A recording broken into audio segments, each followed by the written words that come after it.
সুপ্রভাত, জয়গুরু। পাঠ করছি কৃষ্টি মানিক থেকে। পুরুষোত্তম শ্রী শ্রী ঠাকুর অনুকূলচন্দ্র লিখেছেন মহুয়া দাস। বহুদিন ধরে ফেসবুকে ঠাকুরের সম্পর্কে নানা অপপ্রচারের ভিডিও আলোচনা দেখতে দেখতে প্রথমে বেশ রাগ হয়েছিল। পরে একটু ধাতস্থ হয়ে ভাবলাম, এর মধ্যেও কিন্তু কিছু সদর্থক দিক আছে। অপপ্রচারের বিপরীতেই আছে প্রচার। আসলে ঠাকুরের নামে যখন অপপ্রচার চলছে এবং যারা দেখছে তাদের মধ্যে কিছু মানুষ অবশ্যই কৌতূহল দেখাবে ঠাকুরের সম্পর্কে, ঠাকুরকে জানার চেষ্টা চালাবে, যদিও তাদের সেই সৌভাগ্যের অধিকারী হতে হবে, পূর্বজন্মের কিছু স্বীকৃতি থাকতে হবে, তবেই ঠাকুরের সম্পর্কে জানার আগ্রহ তাদের জাগবে। এরপর হয়তো দীক্ষাও তারা নেবে। বাকিরা গড্ডালিকা প্রবাহে গা ভাসিয়ে ঠাকুরের নামে উল্লেখিত অপপ্রচার তাড়িয়ে তাড়িয়ে উপভোগ করবে। পরম দয়ালকে নিয়ে এই যে অপপ্রচার, তা কিন্তু শুধু আজকের ঘটনা নয়। তার যৌবনকালে, যখন তার প্রকাশ এবং প্রচার সবে শুরু হয়েছে, তিনি হিমায়তপুরে পাবনা জুড়ে কীর্তনের দল গড়ে কীর্তন করে বেড়াচ্ছেন, তখন থেকেই শুরু। তারপর কীর্তন করতে করতে যখন ভাব সমাধি হওয়া শুরু হলো, তখন যারা সৌভাগ্যবান, তারাই বুঝেছিলেন তার স্বরূপ। বিপরীতে থাকা এক দল মানুষ বলতে শুরু করেছিল, ওসব ঢং, ভড়ং, ভণ্ডামি। কেউ কেউ তো হুঁকোর গরম টিকা তার দিব্যকান্তিময় শরীরে দিয়ে পরীক্ষার নামে তার সাথে চরম অন্যায় করেছেন। কিন্তু এমন বীভৎস শারীরিক অত্যাচারেও যখন দয়ালের কোনো ভাবান্তর হয়নি, তখন তারা মাথা নত করে ক্ষমা চেয়ে ভিক্ষা নিয়ে কেউ সেই কীর্তনের দলেই যোগ দিয়েছে এবং পরবর্তীকালে সদ্দীক্ষায় দীক্ষিত হয়েছে। কেউ কেউ আবার এতটাই হতভাগ্য যে সেসব দেখে শুনেও তাকে চিনতে পারেনি, পালিয়ে গেছে, গিয়ে তার নামে অপপ্রচার করেছে। মজার বিষয় হলো যে এই সবের ফলে ঠাকুরের কিংবা সৎসঙ্গের কিন্তু বাড়ন্ত ছাড়া কিছু ক্ষতিবৃদ্ধি হয়নি, বরং দিনে দিনে সৎসঙ্গের প্রসার এবং প্রচার বেড়েছে।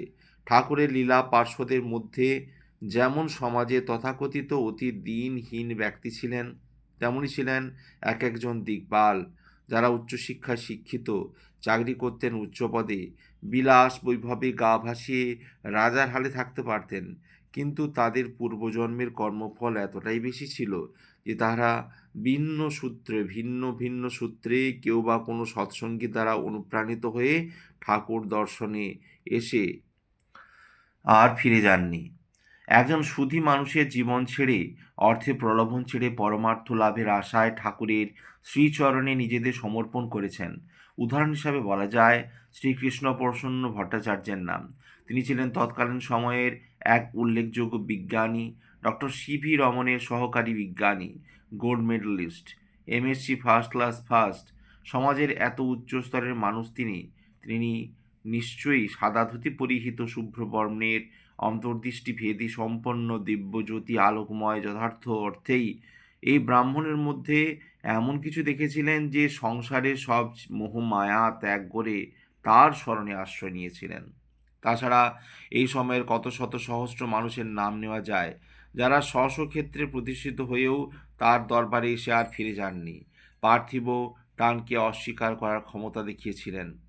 যেমন অধ্যাপক পঞ্চানন সরকার মহাশয়, কিরণচন্দ্র মুখোপাধ্যায় মহাশয়, সুধীর কুমার বসু মহাশয়, অনিলচন্দ্র সরকার মহাশয়।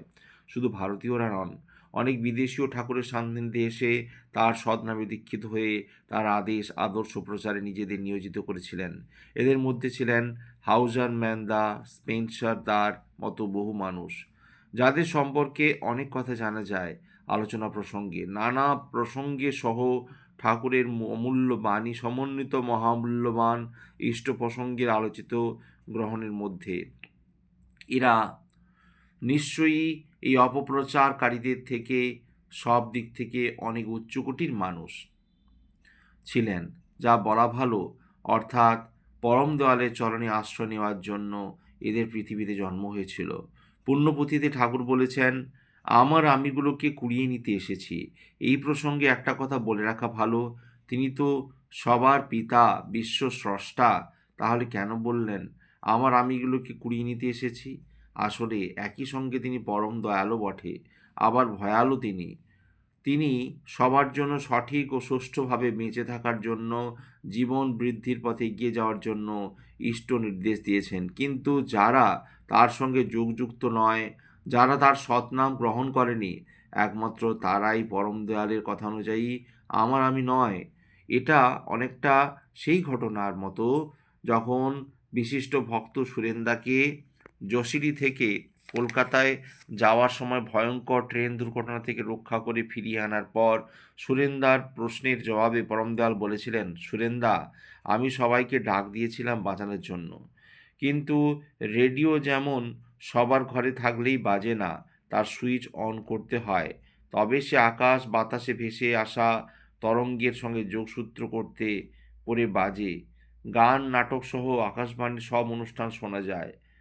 এও সেই রকম সিস্টেমের এক এক প্রকার রূপ। যে সৎনামে দীক্ষা গ্রহণ করে নিয়ম রীতি নীতি মেনে ইষ্টভৃতি পালন করে, তারাই ঠাকুরের ভাষায় আমার আমি। সেই দলে আমরাও আছি, আর পরম দয়ালের সৎনামে দীক্ষিত হয়ে তার শরণাপন্ন হয়ে আছি, তাকেই জীবনের ধ্রুবতারা করেছি। এখন প্রশ্ন হলো, তাহলে যিনি পরম পুরুষ, পরম পিতা, বিশ্বপিতা পুরুষোত্তম শুধু নন, কলির শেষ অবতার, তার সম্পর্কে অপপ্রচার হবে কেন? এই ধরনের ঘটনার ক্ষেত্রে অনেক কারণ আছে। এখানে আপাতত দুটো বিষয় নিয়ে বিশ্লেষণের চেষ্টা করব। প্রথমত, আমরা দীক্ষার মাধ্যমে যারা তাহার বীজ নাম গ্রহণ করে তার অনুশাসনে চলার অঙ্গীকার করেছি, পরম পিতার আদেশে আদর্শ মাথায় নিয়ে চলার চেষ্টা করছি, তাতে বলতে দ্বিধা নেই। সবাই কিন্তু তা সঠিকভাবে মেনে চলতে পারছি না। অন্যের কাছে, অর্থাৎ যারা এই সৎনামে দীক্ষিত হননি, তাদের কাছে পরম পিতার ভাবধারা উপযুক্তভাবে তুলে ধরতে ব্যর্থ হয়েছি। নিজেদের চালচলন ঠিকভাবে তুলতে পারিনি। এই বিফলতা একান্তেই আমাদের পরম দুর্ভাগ্যের। বিশ্বের দরবারে তাকে সম্যকরূপে তুলে ধরার দায় দায়িত্ব আমাদেরই। কারণ আমরা জানি, আপামর জনসাধারণের থেকে বিশিষ্টজনের দেশ, কাল, জাতি, সম্প্রদায় নির্বিশেষে এমন কোনো সমস্যা নেই যার সমাধান তিনি দিয়ে যাননি। এত কিছু জানা সত্ত্বেও সর্বভারতীয় তথা আন্তর্জাতিক স্তরে পরম দয়াল এবং তার বাণীকে আমরা খুব সামান্যই দৃষ্টান্ত হিসেবে উপস্থাপিত করতে সক্ষম হয়েছি। একথাও সত্য যে উপযুক্ত আধার চাই। উপযুক্ত আধার না হলে তাকে চেনা জানা সম্ভব নয়। 1 লিটার জলের পাত্রে আমি বা আপনি যদি 10-20 লিটারের জল রাখতে চাই, তা কিন্তু কখনো সম্ভব হবে না। সেই পাত্রে 1 লিটার জলই ধরবে, বাকি যা জল তা অপচয়ই হবে। একইভাবে পরমপিতাকে বোঝার মতো মন মানসিকতা, তাকে বোঝার উগ্র বাসনা না হলে সদ্গুরুর সান্নিধ্যে এসে তার নাম পাওয়া যাবে না। কিন্তু সব সৎসঙ্গীদের সেই চেষ্টা চালিয়ে যেতে হবে, নিজে করে অন্যের কাছে উদাহরণ হয়ে উঠতে হবে। তাই বলাগুলো সবখানে চালিয়ে দিতে হবে। অনেকটা কৃষিকাজের মতো, বীজ ছড়িয়ে যেতে হবে, তার থেকে কিছু জন্ম নেবে, কিছু মাটির নিচেই থেকে যাবে, আবার কিছু বীজ পোকায় খাবে। এসব কিছু জেনেই কিন্তু একজন কৃষি ভাই তার জমিতে বীজ ছড়ান, হাল ছাড়েন না। তিনি জানেন সে বীজগুলো মাটির ওপর মাথা তুলে দাঁড়াবে, বাঁচবে, আবার তাদের প্রতিকূল পরিস্থিতির সঙ্গে কখনো লড়াই করবে, কখনো মুখোমুখি শত্রুর মোকাবিলা করে বাঁচতে হবে। এইগুলি হবে একজন কৃষকের সম্পদ। প্রকৃত সৎসঙ্গীদের ক্ষেত্রে সেই কথাই বলা যায়। আবার চেষ্টাও চালিয়ে যেতে হবে যজন যাজনের মাধ্যমে প্রতিটি মানুষের কাছে ইষ্ট আদর্শ তুলে ধরা। এই পরিকল্পনাগুলো যেমন শাণ্ডিল্য বিশ্ববিদ্যালয়ের কথা, বঙ্গমাধব পরিকল্পনার কথা, গঙ্গা দারোয়া প্রকল্পের কথা, বিশ্ববিজ্ঞানাগার তৈরির কথা সবার কাছে তুলে ধরা। আর এগুলো করতে পারলে পরম দয়াল গণমাধ্যমের মাধ্যমে নেওয়ার কথাও বলেছেন, কিন্তু আমরা সৎসঙ্গীরা সেই সব জেনেও পরিকল্পনা মাফিক খুব সামান্য প্রয়াস ছাড়া আর বিশেষভাবে মানুষের কাছে পৌঁছাচ্ছি না। এর পেছনে যেমন কিছু উপযুক্ত আর্থিক সংস্থানের ঘাটতি বা উৎসাহের অভাব আছে, তেমনই আছে সদিচ্ছার অভাব। এখান থেকে শুরু করে দ্বিতীয় কারণ, পরম দয়ালে কৃষ্টিজ সন্তানের দ্বারা গঠিত সংগঠনগুলো তাদের সাধ্যমতো যথাসাধ্য সম্ভব এবং তার বলে যাওয়া অমূল্য বাণীগুলো প্রচার প্রসার বা অনুসরণের চেষ্টা করে যাচ্ছে এবং তার বাণীকে অবিকৃতভাবে জনমানুষে পৌঁছে দেওয়ার চেষ্টা করে যাচ্ছে, যা নাকি পরম দয়ালের একান্ত ইচ্ছা ছিল।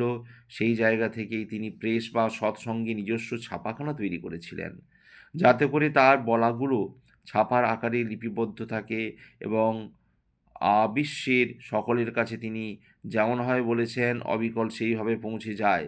কিন্তু বাস্তবে দেখা গেল তার বিপরীত।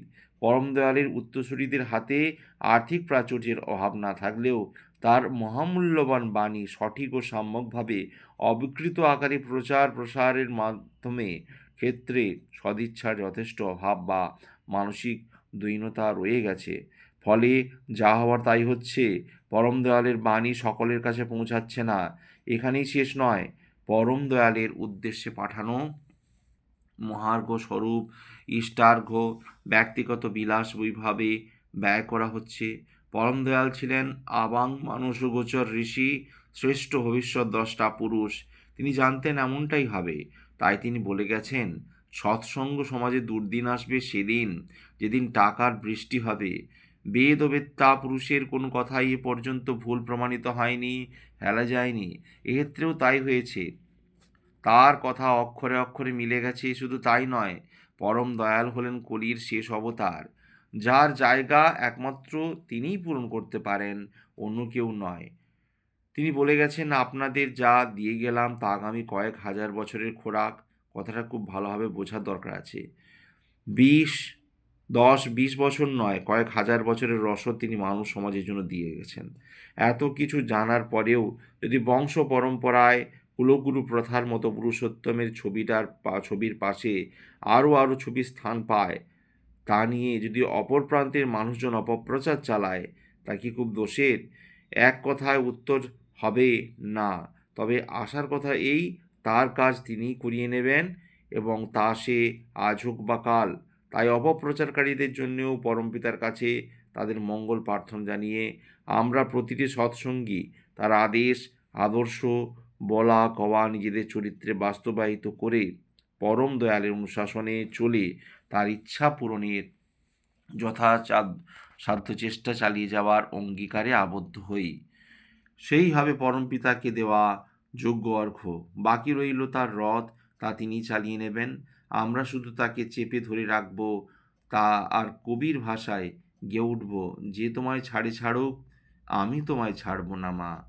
এখানে মায়ের জায়গা অলঙ্কৃত করবেন আমাদের আরাধ্য দেবতা পরম পুরুষ পুরুষোত্তম শ্রী শ্রী ঠাকুর অনুকূলচন্দ্র। জয়গুরু। সঙ্গে থাকবেন কৃষ্টি মানিকের। জয়গুরু। পরম পিতার পাদপদ্মে সবাই আমরা নত হই। জয়গুরু। চ্যানেলটি সাবস্ক্রাইব করবেন ও লাইক শেয়ার করবেন। ধন্যবাদ।